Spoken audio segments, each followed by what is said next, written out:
बच्चों, आज हम चैप्टर 8 में अगला टॉपिक स्टार्ट करते हैं। पौधों के अनिवार्य पोषक तत्व, एसेंशियल एलिमेंट ऑफ प्लांट। तो जो पौधों के लिए कई सारे एलिमेंट जो हैं तत्व आवश्यक होते हैं, जिन्हें खनिज पोषक कहा जाता है। टोटल अर्थ पे देखें तो 105 तत्व पाए जाते हैं, जिनमें से जो 60 तत्व हैं वो प्लांट्स में उपस्थित होते हैं। इन 60 तत्वों में से भी केवल जो 17 हैं उन्हें अनिवार्य पोषक तत्व कहा जाता है, एसेंशियल एलिमेंट्स कहा जाता है। तो एसेंशियल एलिमेंट्स उनको कह रहे हैं हम, तो वो अनिवार्य क्यों हैं, उनको कैसे अनिवार्य माना गया है, क्या क्राइटेरिया है, कौन से ऐसे तथ्य हैं जिनके आधार पर उनको एसेंशियल माना गया है। तो हम देखते हैं कौन कौन सी बातें हैं जिनके आधार पर उन तत्वों को हम कहते हैं कि वे पौधों के लिए अनिवार्य हैं। तो सबसे पहली बात इसमें है कि पादप की वे तत्व जो पादप की सामान्य वृद्धि और जनन के लिए अपरिहार्य होते हैं, यानी ऐसे एलिमेंट जो प्लांट की ग्रोथ और रिप्रोडक्शन, जनन के लिए बिल्कुल अनिवार्य होते हैं। उनके बिना प्लांट की ग्रोथ रुक जाएगी और वह रिप्रोडक्शन नहीं कर पाएंगे। तो ऐसे एलिमेंट्स किस कैटेगरी में आएंगे? अनिवार्य तत्वों की श्रेणी में आएंगे। दूसरा है कि इसमें अनिवार्यता जो है विशिष्ट होनी चाहिए। मतलब अगर एक तत्व कोई विशेष कार्य कर रहा है, तो अगर उसका अभाव है तो ऐसा नहीं कि दूसरा तत्व उस पहले वाले तत्व का कार्य करने में सक्षम हो। उस तत्व की अनिवार्यता विशिष्ट होनी चाहिए। समझ गए आप इस बात को कि जो तत्व कार्य कर रहा है उसको कोई और तत्व रिप्लेस ना कर पाए। ठीक है, तो ये होती है इसकी अनिवार्यता विशिष्ट होना। तीसरा है कि पादप की उपापचय क्रियाओं में उनकी प्रत्यक्षतः वह तत्व सम्मिलित होने चाहिए। ऐसा नहीं है कि इनडायरेक्टली उनका प्रभाव हो, डायरेक्ट जो है वो उपापचय क्रियाओं में शामिल हों। चौथा, इसमें अनिवार्यता का निर्धारण है कि तत्व की अगर कमी हो जाती है तो उसकी कमी के लक्षण भी विशिष्ट होने चाहिए। ठीक है, कोई भी तत्व है जिसकी कमी से कोई विशेष लक्षण उत्पन्न हो रहे हैं तो उस तत्व को हम किस श्रेणी में रखेंगे? अनिवार्यता या एसेंशियल एलिमेंट्स मानेंगे। अनिवार्य जो तत्व हैं उनको उनकी मात्रा के आधार पर दो कैटेगरी में उनको बांटा गया है। एक है मैक्रो एलिमेंट वृहत पोषक तत्व और दूसरे हैं माइक्रो एलिमेंट सूक्ष्म पोषक तत्व। जो मैक्रो एलिमेंट है उन्हें प्रधान या गुरु पोषक तत्व भी कहा जाता है और माइक्रो एलिमेंट को गौण, लघु या अप्रधान तत्व भी कहते हैं। तो मैक्रो जैसे कि नाम से क्लियर हो रहा है कि ऐसे तत्व जो कि अधिक मात्रा में उनकी आवश्यकता होती है। अधिक मात्रा कितनी? कि 1 ग्राम अगर शुष्क भार है, शुष्क भार मैंने पिछले टॉपिक में आपको बताया था, अगर प्लांट का 1 ग्राम शुष्क भार है तो उसमें जो पोषक तत्व हैं अगर 1 से 10 मिलीग्राम की इनकी आवश्यकता होगी, तो इतनी अधिक मात्रा में इनकी आवश्यकता है तो वो किस श्रेणी में आएंगे? Macro elements. लेकिन वे तत्व जो कम मात्रा में, ठीक है, कम मात्रा में आवश्यक होते हैं, उनकी बिल्कुल थोड़ी सी मात्रा में ही वो अपना इफेक्ट दिखाते हैं, तो उन्हें माइक्रो एलिमेंट्स कहते हैं। और वो मात्रा कितनी होनी चाहिए? 1 ग्राम शुष्क भार में 1 मिलीग्राम से भी कम मात्रा में जो है वो अपना इफेक्ट जो है वो शो करते हैं, तो उन्हें माइक्रो एलिमेंट्स कहा जाता है। मैक्रो एलिमेंट जो है संख्या में 9 होते हैं। 17 में से हम देख रहे हैं 9 जो एलिमेंट हैं वह मैक्रो होते हैं, जबकि 8 जो होते हैं वो माइक्रो एलिमेंट्स होते हैं। कौन कौन से हैं macro elements? Carbon, hydrogen, oxygen. ठीक है, इसको याद रखना है क्योंकि ये क्वेश्चन आ सकता है कि मैक्रो एलिमेंट्स जो है वो कौन कौन से हैं और संख्या में कितने होते हैं। तो carbon, hydrogen, oxygen, nitrogen, phosphorus, potassium, sulphur, magnesium, calcium, ऐसे 3-3 के टुकड़ों में आप याद रख सकते हैं या अपनी कोई सिंपल ट्रिक बना करके आप याद कर सकते हैं। ट्रिक मैं भी आपको दे सकती हूँ, लेकिन उस ट्रिक को भी फिर आपको याद करना होगा। इससे अच्छा है कि आप अपने ही कोई ट्रिक जो है बना करके इसको याद रखें। जो माइक्रो एलिमेंट्स हैं वह संख्या में कितने हैं? 8 हैं। इन पे भी क्वेश्चन आ सकता है, ये भी इम्पॉर्टेंट है। कौन कौन से हैं? आयरन, मैग्नीज, जिंक, कॉपर, निकल, ठीक है, बोरोन, मॉलिब्डेनम और क्लोरीन। तो ये टोटल कितने हो गए? 8 हो गए। तो इनको जो है क्वेश्चन इस पे आएगा, इसलिए ये इम्पॉर्टेंट है। इनके नाम जो है आपको याद रखने हैं कि माइक्रो एलिमेंट्स कौन कौन से होते हैं। ये जो कार्बन, हाइड्रोजन और ऑक्सीजन हैं ये मृदा से प्राप्त नहीं होते हैं, इसलिए इन्हें अखनिज तत्व भी कहा जाता है। ठीक है, मृदा से ये प्राप्त नहीं होते हैं, इसलिए इसे अखनिज तत्व कहते हैं। ये जो है कहाँ से प्राप्त होंगे, ये एनवायरनमेंट से प्राप्त होते हैं। जैसे कि कार्बन है, कार्बन की प्राप्ति कहाँ से होगी, कार्बन डाइऑक्साइड जो कि वातावरण में पाई जाती है। इसी प्रकार ऑक्सीजन है, उसकी प्राप्ति ऑक्सीजन गैस से या कार्बन डाइऑक्साइड से प्राप्त हो सकती है। जो हाइड्रोजन है उसकी प्राप्ति जल से हो सकती है, क्योंकि जल के फॉर्मूले में H2O होता है। तो इनकी प्राप्ति जो है मृदा से नहीं होने के कारण इन्हें अखनिज तत्व कहा जाता है, नॉन मिनरल एलिमेंट्स कहा जाता है। जो नाइट्रोजन, फास्फोरस और पोटेशियम है, इन्हें प्राथमिक व्रत, प्राइमरी मैक्रो एलिमेंट्स कहते हैं। प्राथमिक व्रत मात्रक पोषक तत्व। तो इस पे भी क्वेश्चन आ सकता है कि प्राइमरी मैक्रो एलिमेंट्स कौन से हैं। तो ये 3 याद रखना, प्राइमरी मैक्रो एलिमेंट्स हैं नाइट्रोजन, फास्फोरस और पोटेशियम। क्यों कह रहे हैं इन्हें प्राइमरी मैक्रो एलिमेंट्स, क्योंकि प्लांट में इनकी सबसे ज़्यादा मात्रा में आवश्यकता होती है और बहुत सारे ये फंक्शन करते हैं। तो सबसे ज़्यादा मात्रा में इनकी आवश्यकता होने के कारण इन्हें प्राइमरी मैक्रो एलिमेंट्स कहा जाता है। दूसरे पीछे बचे हैं इसमें सल्फर, मैग्नीशियम और कैल्शियम। इन्हें सेकेंडरी, द्वितीयक जो है सेकेंडरी मैक्रो एलिमेंट्स कहा जाता है, द्वितीयक व्रत मात्रक पोषक तत्व कहा जाता है, क्योंकि इनके प्राइमरी के पश्चात ये 3 ऐसे तत्व हैं जिनकी जो है प्राइमरी की कंपेयर में थोड़ी सी कम जो है मात्रा में आवश्यकता होती है। ठीक है, इसके अलावा जो है एक लाभदायक या हम कह सकते हैं कार्यात्मक, फंक्शनल, ये तत्व हैं, इनको भी याद रखना है। ये है सोडियम, सिलिकॉन, कोबाल्ट और सिलिकॉन। ठीक है, ये 4 तत्व हैं जो कि कहलाते हैं लाभदायक या कार्यात्मक, फंक्शनल एलिमेंट्स, क्योंकि बहुत सारे ये भी फंक्शन करते हैं, बहुत सारी क्रियाओं में ये शामिल होते हैं। तो ये जो है छोटे छोटे क्वेश्चन जो है इन पे बन सकते हैं, तो इन पे थोड़ा सा फोकस रखना। उसके बाद जो अभी हमने देखा कि मात्रा के आधार पर जो है एसेंशियल एलिमेंट्स को बांटा गया था, अब जो है इनके फंक्शन के आधार पर अनिवार्य तत्वों को भी 4 कैटेगरी में बांटा गया है। फर्स्ट है जैसे संरचनात्मक तत्व, कार्बन, हाइड्रोजन, ऑक्सीजन और नाइट्रोजन। ये जो है स्ट्रक्चरल में प्लांट की संरचना बनाने में जो है हेल्प करते हैं, इसलिए उनको इस कैटेगरी में रखा गया है। दूसरा है ऊर्जा से संबंधित तत्व, फॉस्फोरस और मैग्नीशियम। जैसे जो एनर्जी प्रोवाइड करने वाले मॉलिक्यूल्स हैं, जैसे कि ATP है, ठीक है, तो ATP में फॉस्फोरस का प्रयोग होता है। इस तरह से जो मैग्नीशियम है वह भी ऊर्जा से संबंधित जो है तत्व की श्रेणी के अंतर्गत आता है। तीसरा है एंजाइम सक्रियक, एंजाइम एक्टिवेटर। जब एंजाइम हम चैप्टर पढ़ेंगे तो उसमें आप एंजाइम सक्रियक पढ़ेंगे कि कुछ जो खनिज तत्व होते हैं जो एंजाइम को एक्टिवेटर के रूप में प्रयोग में लाते हैं। तो वो है मैग्नीज, मैग्नीशियम, जिंक और मॉलिब्डेनम। ये एंजाइम को एक्टिव करते हैं, इसलिए इन्हें एंजाइम एक्टिवेटर कहा जाता है। तो इसको इस श्रेणी में रखा गया है। चौथा है पराश्रणीय संतुलन, ऑस्मोटिक जो है बैलेंस बनाने में पोटेशियम और क्लोरीन जो है, ये जो मिनरल्स हैं इनको रखा गया है।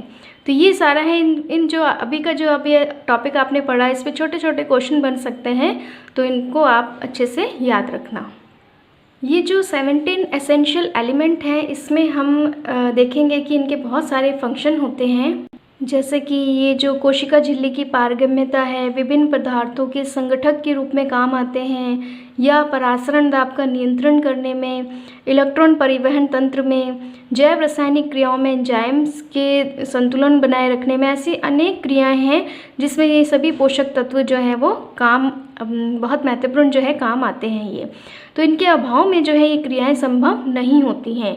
लेकिन यहाँ पर हम इन तत्वों की जो उपलब्धता है, उपयोगिता है और इनकी न्यूनता और अधिकता का पौधों पर जो प्रभाव है उसकी स्टडी करेंगे। तो ये 17 जो है हमें एलिमेंट्स पढ़ने हैं, इनके फंक्शन पढ़ने हैं और इनकी कमी अधिकता से होने वाले प्रभाव जो है वो पढ़ने हैं।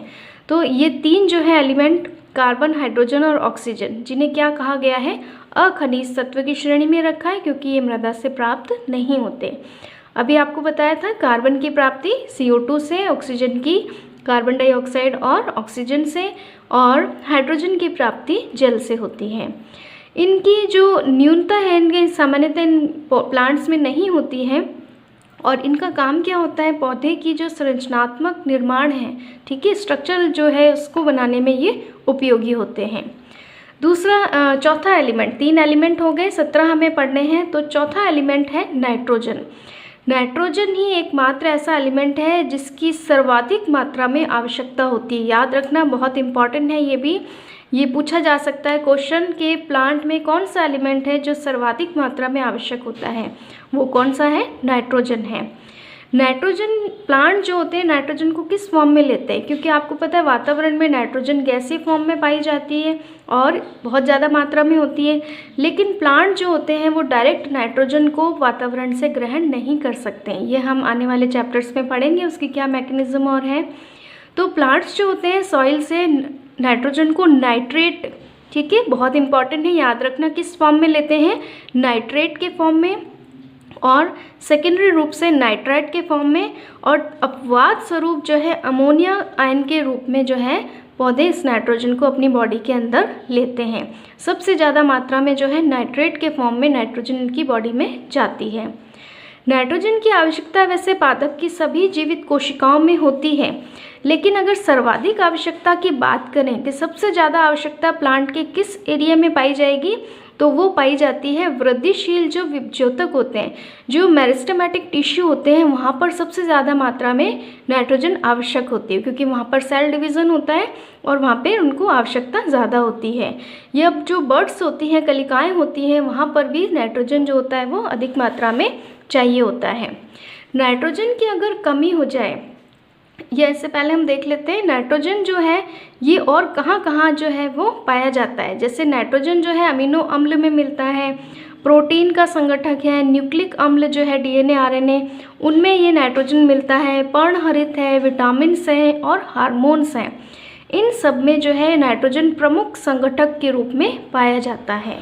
और नाइट्रोजन का अगर प्रमुख जो है स्रोत की बात करें, सोर्स क्या है इसका, जो रासायनिक उर्वरक है यूरिया, ठीक है, ये इसका नाइट्रोजन का प्रमुख जो है स्रोत है, क्योंकि यूरिया का फॉर्मूला क्या होता है?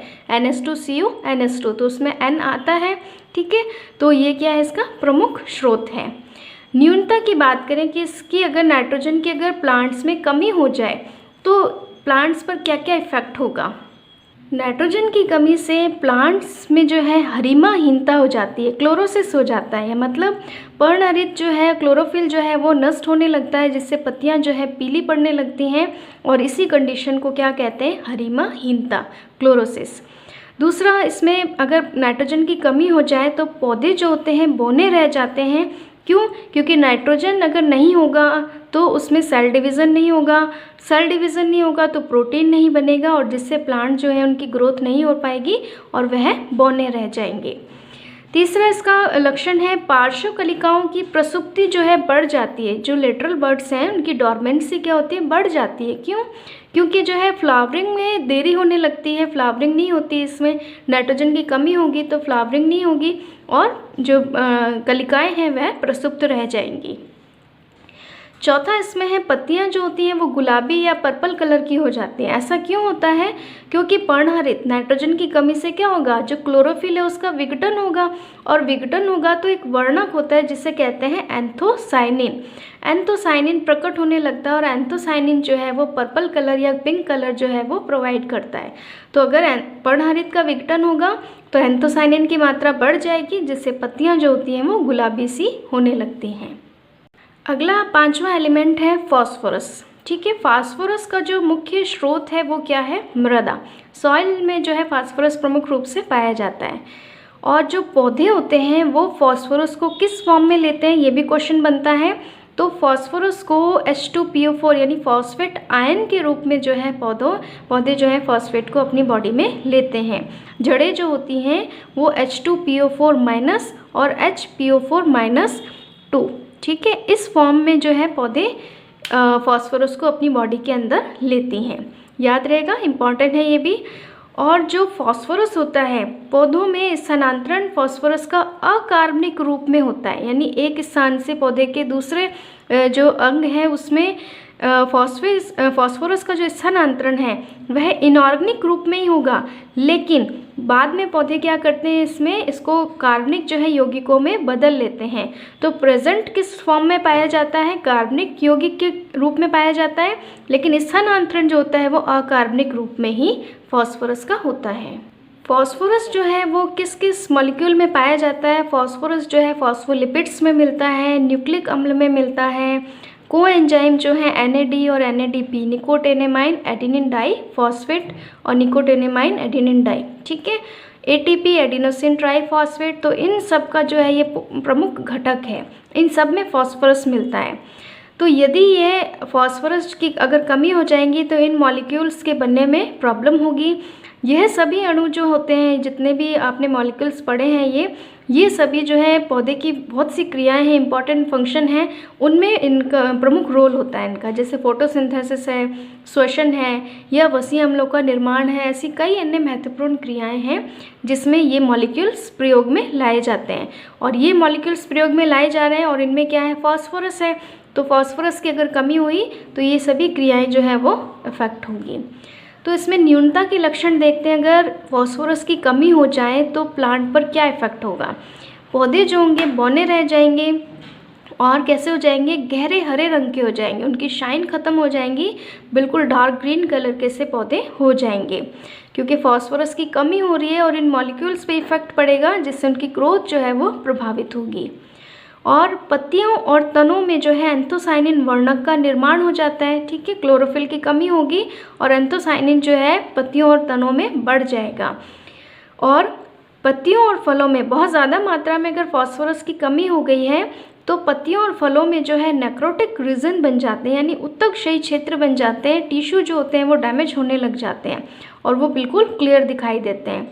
पत्तियाँ इनकी विकृत हो जाती हैं और कैम्बियम की सक्रियता भी कम हो जाती है। कैम्बियम क्या है? ठीक है, 11th में आपने पढ़ा था। कैम्बियम सेकेंडरी ग्रोथ में फंक्शन करने वाला इंपॉर्टेंट जो है वो टिश्यू है, जो कि वेस्कुलर बंडल में पाया जाता है। तो उसकी एक्टिविटी है, सक्रियता है, वह कम हो जाती है फॉस्फोरस के अभाव में। तो ये सारे फंक्शन हैं फॉस्फोरस के। आपको बताया था NPK प्राइमरी जो है मैक्रो एलिमेंट्स हैं और इनके फंक्शन जो होते हैं बहुत ही इम्पॉर्टेंट हैं, तो उसको अच्छे से याद रखना।